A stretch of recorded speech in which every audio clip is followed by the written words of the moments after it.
প্রিয় শিক্ষার্থীবৃন্দ, আজকে কারেন্ট টিউটোরিয়াল চট্টগ্রামের অনলাইন ক্লাসে তোমাদেরকে জানাই স্বাগত। আশা করি তোমরা সবাই ভালো আছো। আজকে আমরা পড়ব আমার বাংলা বই চতুর্থ শ্রেণীর পাঠ 2 পালকির গান।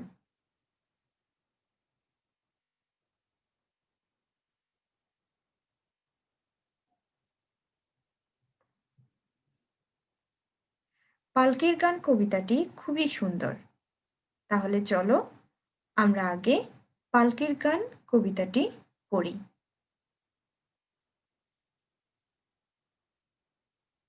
পালকির গান, সত্যেন্দ্রনাথ দত্ত।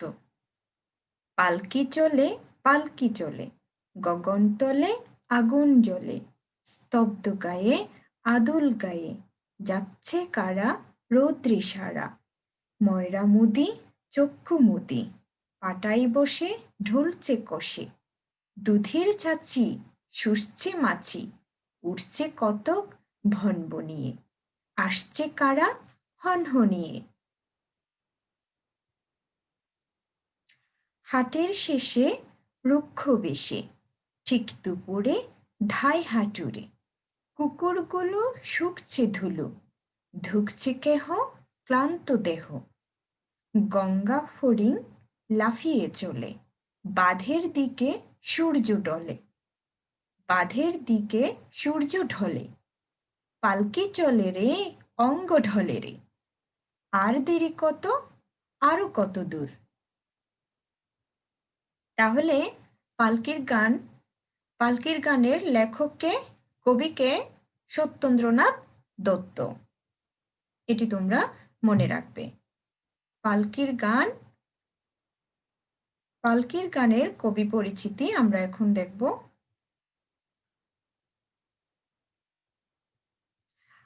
আমরা যখন কবিতা পড়ব বা ছড়া পড়ব, তখন আমাদের কবি পরিচিতি সম্পর্কে ধারণা থাকতে হয়। অবশ্যই এই কবি পরিচিতি আমাদেরকে শিখে ফেলতে হবে। কবির নাম সত্যেন্দ্রনাথ দত্ত। উপাধি ছন্দের জাদুকর। জন্ম কলকাতার কাছে নিমতলা গ্রামে 1882 খ্রিস্টাব্দের 11 ফেব্রুয়ারি। সত্যেন্দ্রনাথ দত্ত কখন জন্মগ্রহণ করেন? 1882 খ্রিস্টাব্দের 11 ফেব্রুয়ারি। কোথায়?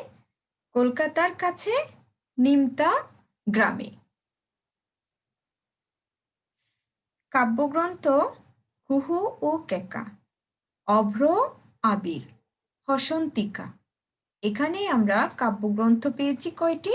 3টি। কুহু ও কেকা, অভ্র আবির, হসন্তিকা। কবিতা চয়ন। কবিতা চয়ন হচ্ছে যে কবিতাটি এখানে লেখা হয়েছে সেটি। কবিতা চয়ন পালকির গান।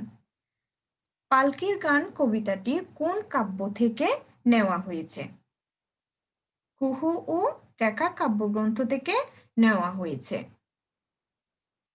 সত্যেন্দ্রনাথ দত্ত মৃত্যুবরণ করেন কখন? 1922 খ্রিস্টাব্দের 25 ফেব্রুয়ারি। তিনি জন্মগ্রহণ করেছিলেন 1882 খ্রিস্টাব্দে। তাহলে মৃত্যুবরণ করেছেন 1922 খ্রিস্টাব্দে।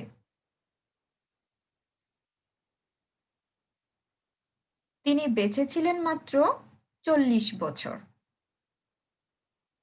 তোমরা কবি পরিচিতি অবশ্যই শিখে রাখবে।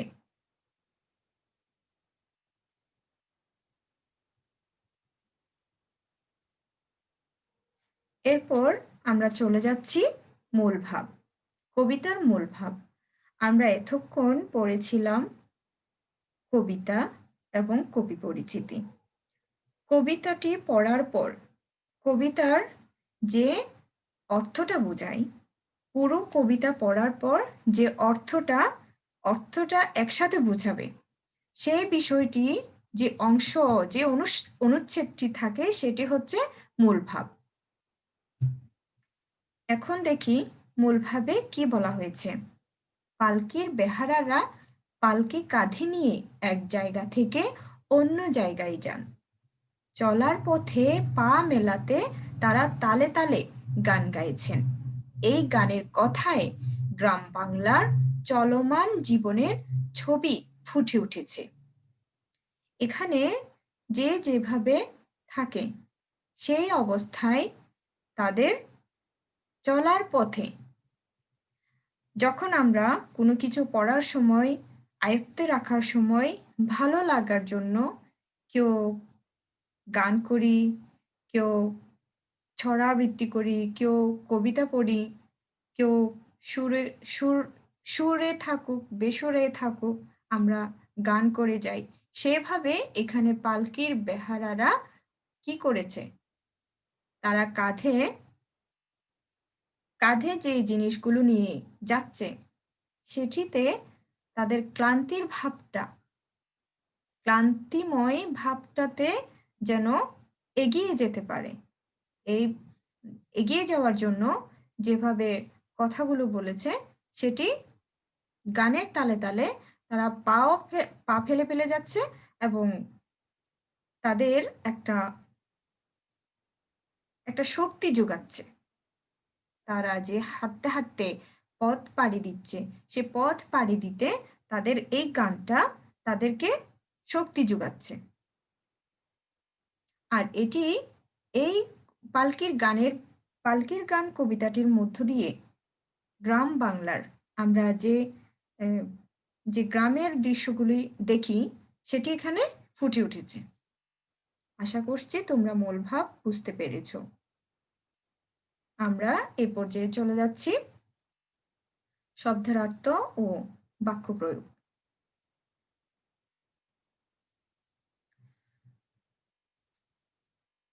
এখানে আমরা শব্দার্থ পাব গগন। গগন অর্থ আকাশ। আর গগন শব্দটি যে মূল শব্দ, সেই শব্দ দিয়ে আমরা কি করব, বাক্য গঠন করব। সকালে পূর্ব গগনে সূর্য উঠে।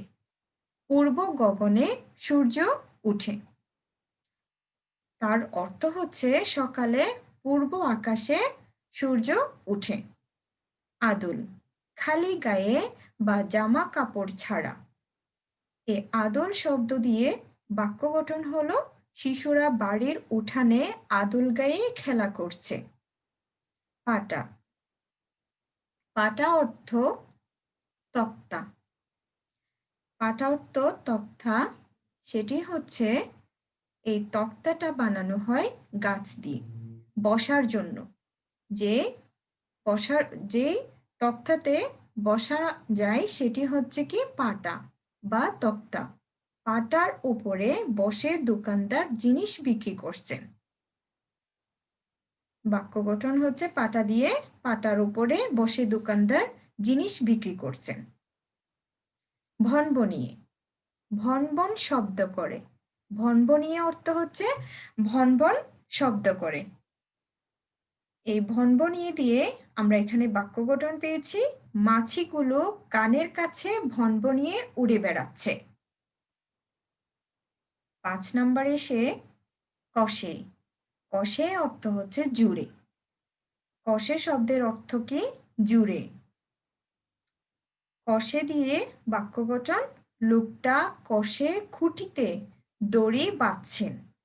মানে জুড়ে বলতে এখানে তুমি শক্তভাবে। লোকটা কষে খুঁটিতে মানে লোকটা শক্ত করে খুঁটিতে দড়ি বাঁধছেন।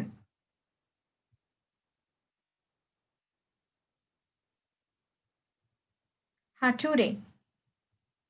হাঁটুরে শব্দের অর্থ জিনিসপত্র বেচা কেনার জন্য যে হাটে যায় তাকে এক কথায় বলে হাঁটুরে।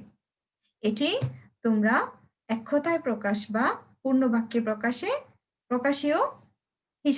প্রকাশ হিসাবেও শিখতে পারো। পূর্ণবাক্য প্রকাশ বা এক কথায় প্রকাশ হিসাবেও শিখতে পারো এবং শব্দার্থ ও বাক্য প্রয়োগে শিখতে পারো। হাঁটুরে কাকে বলা হয়? হাঁটুরে কি অর্থ? জিনিসপত্র বেচা কেনার জন্য যে হাটে যায়। আবার যদি তোমাদেরকে বলা হয় জিনিসপত্র বেচা কেনার জন্য যে হাটে যায় তাকে এক কথায় কি বলে? তখন বলবে হাটুরে। এই হাটুরে দিয়ে বাক্য গঠন হচ্ছে হাটের শেষে হাটুরেরা বাড়ি ফিরছেন। ধুকছে, ধুকছে অর্থ হচ্ছে হাঁপাচ্ছে। দুপুরের রোদে ক্লান্ত কুকুরটা ধুকছে। অঙ্গ, অঙ্গ অর্থ দেহ। অঙ্গ দিয়ে বাক্য গঠন হলো সারাদিন কাজের শেষে চাষিদের অঙ্গ জুড়ে ক্লান্তি নামে। স্তব্ধ, স্তব্ধ অর্থ হচ্ছে নীরব, চুপ থাকা। স্তব্ধ অর্থ নীরব, চুপ থাকা। স্তব্ধ দিয়ে বাক্য গঠন হলো শিক্ষক শ্রেণীতে ঢোকা মাত্র ক্লাস স্তব্ধ হয়ে গেল। স্তব্ধ হয়ে গেল। শিক্ষক যখন শ্রেণীতে ঢুকে, ক্লাস শ্রেণীতে যখন শিক্ষক ঢুকে তোমরা কি করে ফেলো? তখন চুপ হয়ে যাও, তাই না? সেভাবে চুপ থাকাকে এখানে স্তব্ধ বলছে, নীরব বলছে। 10 নম্বরে গিয়ে আমরা পেয়েছি ধায়। ধায় অর্থ হচ্ছে ছুটে বা ছুটে চলে। দুপুরের রোদে হাঁটুরে ক্লান্ত হয়ে ধায়। দুপুরের রোদে, যখন দুপুর বেলা হয় তখন তো অনেক রোদ থাকে, অনেক তাপ থাকে, তখন হাঁটুরে, হাঁটুরে অর্থ কি বলেছিলাম? ওই যে জিনিসপত্র বেচা কেনার জন্য যে হাটে যায়, যে হাটে যায় তিনি খুব ক্লান্ত হয়ে কি করেন? ছুটে, ছুটে চলে বা ছুটে যায়, ছুটে। শুষছে, এরপরে আমরা শুষছে দেখছি। শুষছে অর্থ হচ্ছে কি তরল পদার্থ টেনে নেওয়া। মাছেরা দুধের ছাঁচি শুষছে। মাছিরা দুধের ছাঁচি শুষছে। এটা হচ্ছে দুধের উপরে যে ছানাটা থাকে সেই জায়গা থেকে, সেই ছানাটার থেকে যে রসটা খেয়ে ফেলে সেটাকে বোঝাচ্ছে। তাহলে আমরা এতক্ষণ পড়েছি শব্দার্থ, বাক্য গঠন। এখন আমরা শূন্যস্থান পূরণে যাব। শূন্যস্থান পূরণে কি বলেছে দেখি তাহলে। তোমরা পারো কিনা দেখো তো। এলোমেলো এখানে শব্দ দেয়া আছে, সেই শব্দ থেকে সঠিক শব্দটি প্রয়োগ করতে পারো কিনা। চলো তাহলে দেখি। সকালে পূর্ব ড্যাশ সূর্য উঠে। এখানে কি হবে? সকালে পূর্ব গগনে সূর্য উঠে। 2, শিশুরা বাড়ির উঠানে ড্যাশ গায়ে খেলা করছে। কি হবে? আদুল, আদুল গায়ে খেলা করছে। 3, ড্যাশ উপর বসে দোকানদার জিনিস বিক্রি করছেন। কিসের উপর বসে? পাটার উপর, পাটার উপর বসে দোকানদার জিনিস বিক্রি করছেন। 4, ড্যাশ মনের আনন্দে মিষ্টি বানাচ্ছেন। ময়রা, ময়রা মনের আনন্দে মিষ্টি বানাচ্ছেন। 5, হাটের শেষে হাঁটুরেরা বাড়ি ফিরছেন। 6, খোকা ড্যাশ খেতে ভালোবাসেন। ভালোবাসে, এখানে একটু বানান একটু ভুল হয়েছে, সেখানে হবে কি ল ওকার, ল এর পরে ওকারটা পড়ে চলে গেছে, দুঃখিত। খোকা দুধের ছাঁচি খেতে ভালোবাসে। 7, ড্যাশ চড়ে বউ নায়রে যান। কিসে চড়ে? পালকি চড়ে। পালকি চড়ে বউ নায়রে যান। তাহলে আমরা 7টি শূন্যস্থান পূরণ পেয়ে গেলাম। এরপরে যাব প্রতিশব্দ বা সমার্থক শব্দ।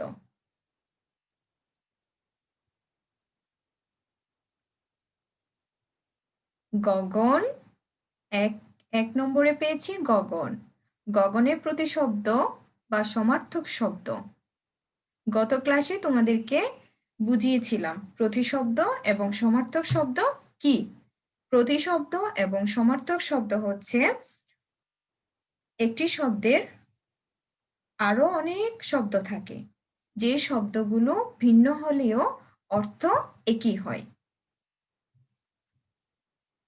গগন, গগন অর্থ আমরা কি কি পেয়েছি?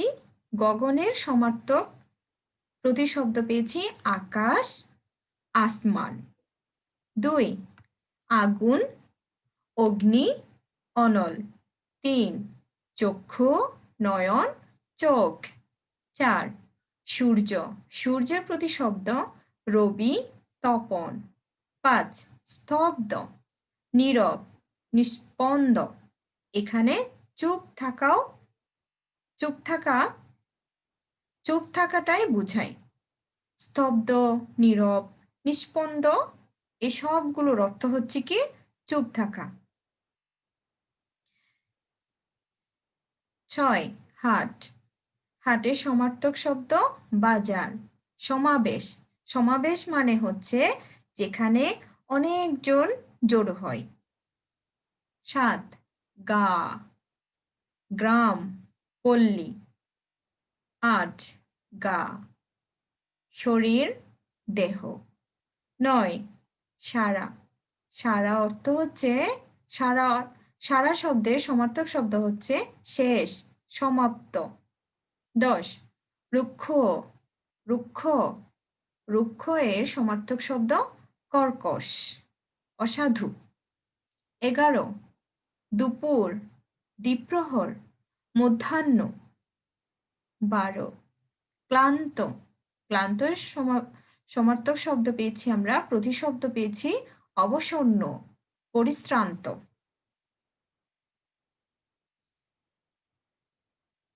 এরপরে দেখি কি আছে। এরপরে আমরা পড়ব বিপরীত শব্দ দিয়ে বাক্য গঠন।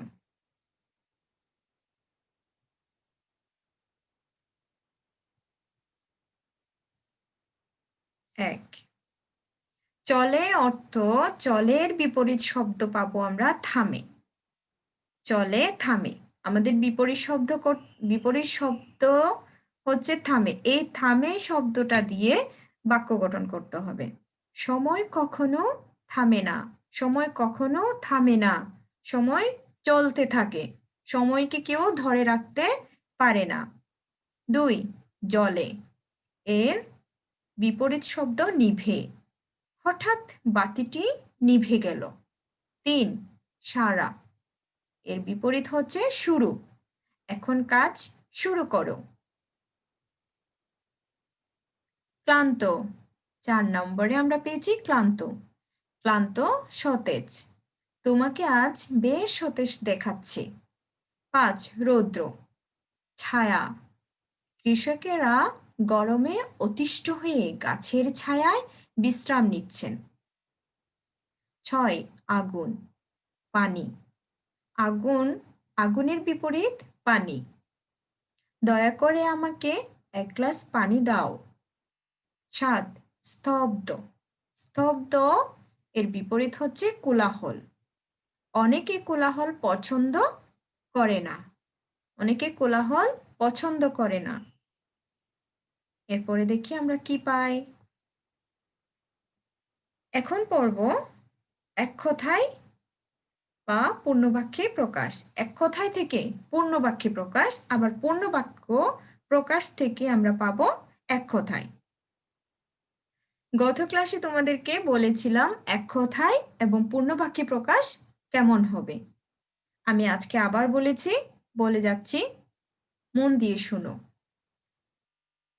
এক কথায় হচ্ছে বড় অংশের যে ছোট অংশটি দিতে হয় সেটি হচ্ছে এক কথায়। আর পূর্ণবাক্যে প্রকাশ হচ্ছে ধরো ছোট অংশটি আছে কিন্তু তোমাদের বড় অংশটি নেই, এবং বড় অংশটির পাশে বা ছোট অংশটি বসাতে হচ্ছে। এক কথায় প্রকাশ পড়তে গেলে আমরা এভাবে পড়তে পারি, খালি গায়ে। বা জামা কাপড় ছাড়া। এক কথায় কি হবে? দেখি। আদুল। 2, জিনিসপত্র বেচা কেনার জন্য যে হাটে যায়। হাটুরে। ছেছে তোলা হয় যা। ছাছি। 4, পালকি বহন করে যে। বেহারা। 5, যা লাফিয়ে চলে। প্লবগ। 5, দুঃখিত, এখানে 5 দুবার চলে এসেছে, এটি 6 হবে। দুধের পাত্রে লেগে থাকা দুধের শুষ্ক অংশ। দুধের ছাঁচি। 7, যারা মিষ্টি তৈরি করে। ময়রা। 8, পরিশ্রমে কাতর যে। ক্লান্ত। তাহলে আরেকবার পড়ে ফেলি। আমি উল্টো থেকে পড়ে আসি। সেটি হচ্ছে, যদি বলি আদুল, তখন বলতে হবে খালি গায়ে। হাঁটুরে, জিনিসপত্র বেচা কেনার জন্য যে হাটে যায়। ছাছি, ছেছে তোলা হয় যা। বেহারা, পালকি বহন করে যে। প্লবগ, প্লবগ হচ্ছে যা লাফিয়ে লাফিয়ে চলে বা লাফিয়ে চলে। দুধের ছাঁচি, দুধের পাত্রে লেগে থাকা দুধের শুষ্ক অংশ।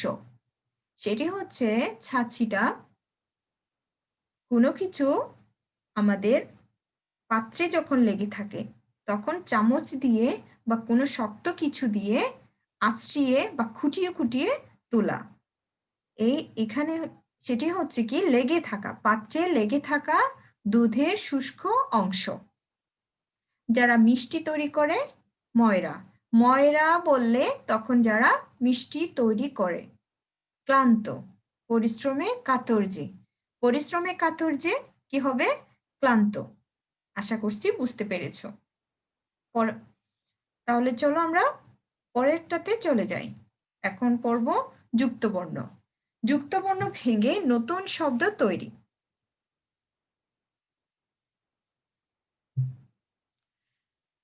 1, বয়েধ। ব হসন্ত যোগ ধ। শব্দ গঠন হচ্ছে লব্ধ, ক্ষুব্ধ। 2, দ রফলা দ্র। দ যোগ রফলা। এখন তোমরা প্রশ্ন করতে পারো, তোমরা কি জানো দয়ের নিচে কেন হসন্ত আসেনি? এখানে দয়ের নিচে হসন্ত দিতে হবে না, কারণ রফলাটি এমনিতেই বসে যায়, হসন্তের প্রয়োজন হয় না। দ রফলা দ্র, এটি দিয়ে শব্দ গঠন হচ্ছে নিদ্রা, ভদ্র। 3, কয় ল। ক হসন্ত যোগ ল। ক্লাস, ক্লেশ। 4, দন্তিয়া নয়ত। দন্তিয়া ন হসন্ত যোগ ত। শব্দ গঠন হচ্ছে শান্ত, পান্তা। 5, দন্তিয়া নয় দরফলা দ্র। দন্তিয়া ন হসন্ত যোগ দ যোগ রফলা। একটু খেয়াল করো, এখানে দন্ত্যা নয়ের পরে হসন্ত আসছে, কারণ পরের বর্ণটি অবশ্যই যুক্ত করার জন্য হসন্ত দিতে হবে, কিন্তু রফলা যুক্ত করার জন্য হসন্ত দিতে হবে না, এজন্য দয়ের নিচে হসন্ত নেই। দন্ত্যে নয় দরফলা দ্র, শব্দ গঠন হচ্ছে তন্দ্রা, চন্দ্র। তন্দ্রা অর্থ হচ্ছে ঘুম, চন্দ্র অর্থ হচ্ছে চাঁদ। 6, বর্গীয় জ। বর্গীয় জ এ ব। বর্গীয় জ হসন্ত যোগ ব। শব্দ গঠন হচ্ছে জ্বর, জ্বালা। 7, দয়ে ভ। ধয়ে ব। ধ হসন্ত যোগ ব। ধ্বংস, বিধ্বস্ত। 8, চয়ে ছ। ছ চ হসন্ত যোগ ছ। শব্দ গঠন হচ্ছে ইচ্ছা, স্বচ্ছ। ৯ নম্বর ক্ষিয়, ক হসন্ত যোগ মূর্ধন্যাস, এটি দিলে ক্ষিয় চলে আসবে। ক্ষমা, পরীক্ষা। ১০ উয় গ, উ হসন্ত যোগ গ, এটি শব্দ গঠন হচ্ছে অঙ্গ সঙ্গী। এরপর আমরা চলে এসেছি প্রশ্নোত্তর পর্বে। প্রশ্নোত্তরে দেখি আমরা কি কি প্রশ্নোত্তর পেয়েছি এখানে। ১ দুপুরে রোদে পালকির বেহারাদের কি অবস্থা হয়েছে? দুপুরে, এখানে দুঃখিত, দুপুরের রোদে পালকির বেহারাদের কি অবস্থা হয়েছে? উত্তর, দুপুরের রোদের পালকির বেহারাদের অবস্থা হয়েছে খুব খারাপ। তারা গরমে খালি গায়ে পালকি নিয়ে চলছে। তারা অতিশয় ক্লান্ত হয়ে পড়েছে। মনে হচ্ছে ঢলে পড়ে যাবে। ঢলে পড়ে যাওয়া মানে হচ্ছে কি, তুমি দাঁড়িয়ে আছো কিন্তু দাঁড়াতে পারছো না, মনে হচ্ছে এখনই তুমি পড়ে যাবে। তাদের গা দিয়ে অবিরাম ঘাম ঝরছে। ২ যখন পালকি চলছিল তখন প্রকৃতি কি রূপ ছিল? উত্তর, দুপুরের রোদে যখন পালকি চলছিল তখন প্রকৃতি এতটাই রুক্ষ ছিল যে মনে হচ্ছিল যেন আকাশের নিচে আগুন জ্বলছে। রুক্ষ, রুক্ষ হচ্ছে দুপুরের রোদে যখন পালকি চলছিল তখন প্রকৃতি, এটি হচ্ছে একটু গরম এত বেশি ছিল, আশেপাশে বাতাস ছিল না, বাতাস নেই বা অনেক বেশি গরম।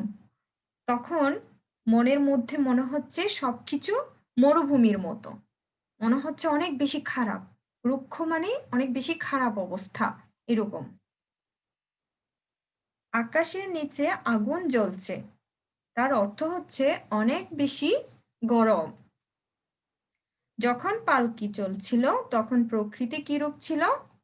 দুপুরের রোদে যখন পালকি চলছিল তখন প্রকৃতি এতটাই রুক্ষ ছিল যে মনে হচ্ছিল যেন আকাশের নিচে আগুন জ্বলছে। ৩ পালকির গান কবিতাটি কোন কাব্যগ্রন্থ থেকে নেওয়া হয়েছে? উত্তর, পালকির গান কবিতাটি কুহু ও কেকা কাব্যগ্রন্থ থেকে নেওয়া হয়েছে।